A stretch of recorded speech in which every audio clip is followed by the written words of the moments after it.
trampling their rights. This disagreement over who held the final authority to govern left both sides in a deadlock, with no obvious path for retreat. By 1763, the British Empire had defeated its European rivals and claimed an astonishing prize. They took control of nearly all French territory in North America, 3 million square miles of land, roughly the size of all Europe. But this comparison of Britain's post-war national debt to its annual spending budget shows the immediate cost of that victory. Global war is staggeringly expensive. This conflict ballooned Britain's debt to a point where interest payments alone swallowed more than half of the government's yearly budget. Looking at this updated view, we see a stark disparity. An average citizen in Britain paid about 26 shillings a year in taxes. A New Englander paid just 1 shilling. To lawmakers in London, the solution was to end the period of letting the colonies manage their own affairs and require them to help pay for the soldiers stationed on their borders. To the British Prime Minister, this was a logical administrative update.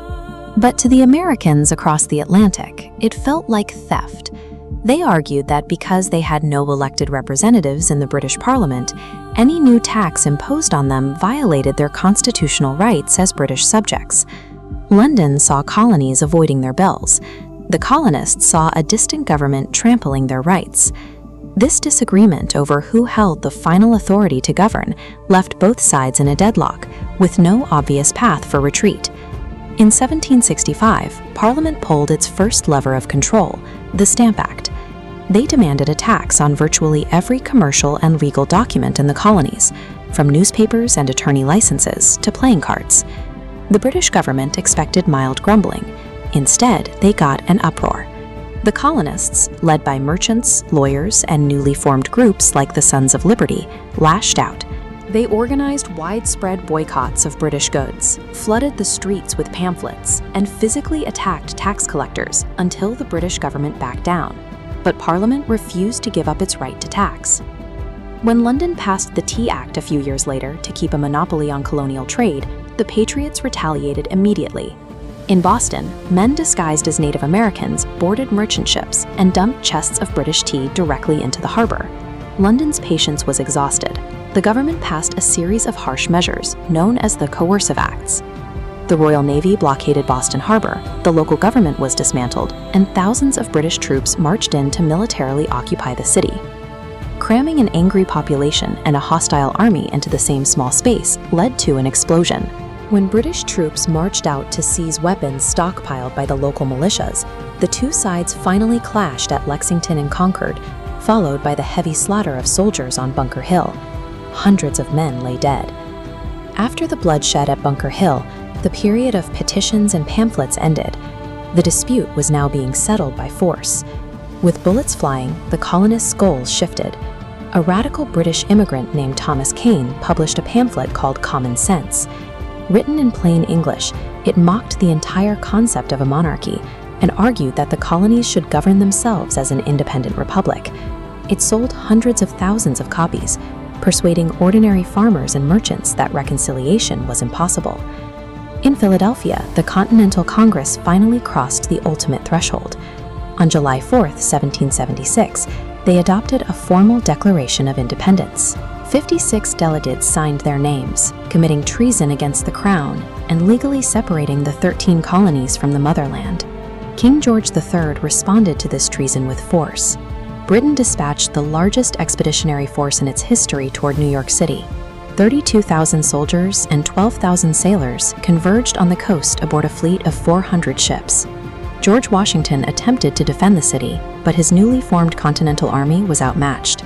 The highly disciplined British and German troops repeatedly outflanked Americans. Washington lost thousands of men to death and capture, eventually abandoning the city entirely in a disorganized, chaotic retreat. While the Declaration of Independence set a new goal, the subsequent retreat showed the difficulty of surviving the British military response. British forces pursued the shattered American army across New Jersey as morale plummeted and thousands of colonial soldiers deserted. This line graph maps the collapse of the Continental Army throughout the fall of 1776. From a peak of 20,000 troops, Washington's forces dropped to fewer than 6,000. Disease and desertion hollowed out the ranks, leaving the survivors freezing and hungry in winter camp. Worse, the enlistment contracts for most of those remaining men were set to expire on the 1st of January. Washington realized a terrifying reality. If he didn't secure a victory immediately, his army would dissolve, and the rebellion would simply cease to exist. Out of desperation, Washington authorized a dangerous tactical strike. On the night of December 25th, under the cover of a blinding blizzard, he loaded his men into flat-bottomed boats and navigated them across the ice-choked Delaware River. The gamble worked. The Americans surprised an isolated garrison of Hessian soldiers at Trenton, capturing hundreds of prisoners in less than an hour. A week later, Washington executed another night march, ambushing and routing British regulars at Princeton. These were relatively small skirmishes, but their impact was enormous. The victories proved the Continental Army could fight and win against professional soldiers. Moved by Washington's personal appeals, just enough exhausted soldiers agreed to extend their enlistments, keeping the army intact. The survival of the Continental Army through the winter of 1776 prevented the rebellion from collapsing. By enduring this period, the colonists proved they could resist the empire's professional forces, expanding what began as a regional tax dispute into a conflict that would eventually draw in the rest of the world.